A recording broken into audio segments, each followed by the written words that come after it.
morning, everyone. Welcome to Coffee with the Pastor. I'm Pastor John Woodin. This is a ministry of Hollywood Faith Christian Center in beautiful Hollywood, Florida. We welcome you. Well, we've been talking about religious spirit all week and what they do and how they operate and how we don't want to be part of that.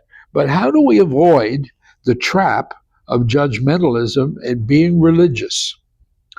And first of all, Luke chapter 6, it says, "Judge not, and you shall not be judged. Condemn not, and you shall not be condemned.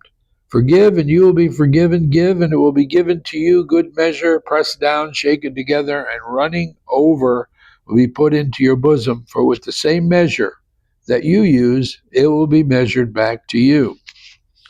And then we have to remember 2 Corinthians 4:7 tells us that we have this treasure. What treasure? The Spirit of the Lord in earthen vessels, so that the excellence of the power may be of God and not of us. But we are hard pressed on every side, yet not crushed. We are perplexed, but not in despair, persecuted, but not forsaken, struck down, but not destroyed, always carrying about in the body the dying of the Lord Jesus. Well, we've got this treasure inside of us. Here's the problem. All the buffeting of life causes cracks. And so, guess what? We leak. And we leak a lot. And the danger of it is that as we leak, that it runs out.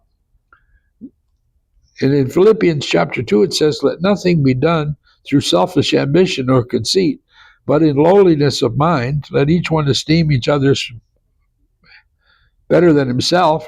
Let each of you look not only for his own interest, but also for the interest of others." And then he ends this encouragement through the book of Philippians. He says, "Therefore, my beloved, as you've always obeyed, not as in my presence only, how much more in my absence, work out your salvation with fear and trembling."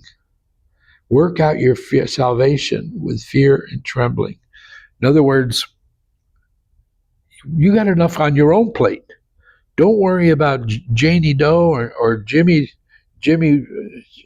over here. Don't worry instructing them on how to live their lives. You got enough on your plate to keep you busy for a long time.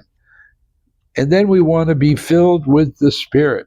Ephesians chapter 5 tells us, "And do not be drunk with wine." So don't be filled with the spirit of this world, which is dissipation, but be filled with the Spirit, speaking to one another in psalms and hymns, spiritual songs, singing and making melody, giving thanks always. So that's the key, is being thankful for what we have and not getting caught up in the judgmentalism of a religious spirit. We don't want that. What we want to do is we want to rejoice in the Spirit and be filled with the Spirit of God. God bless you, and we'll see you again next time.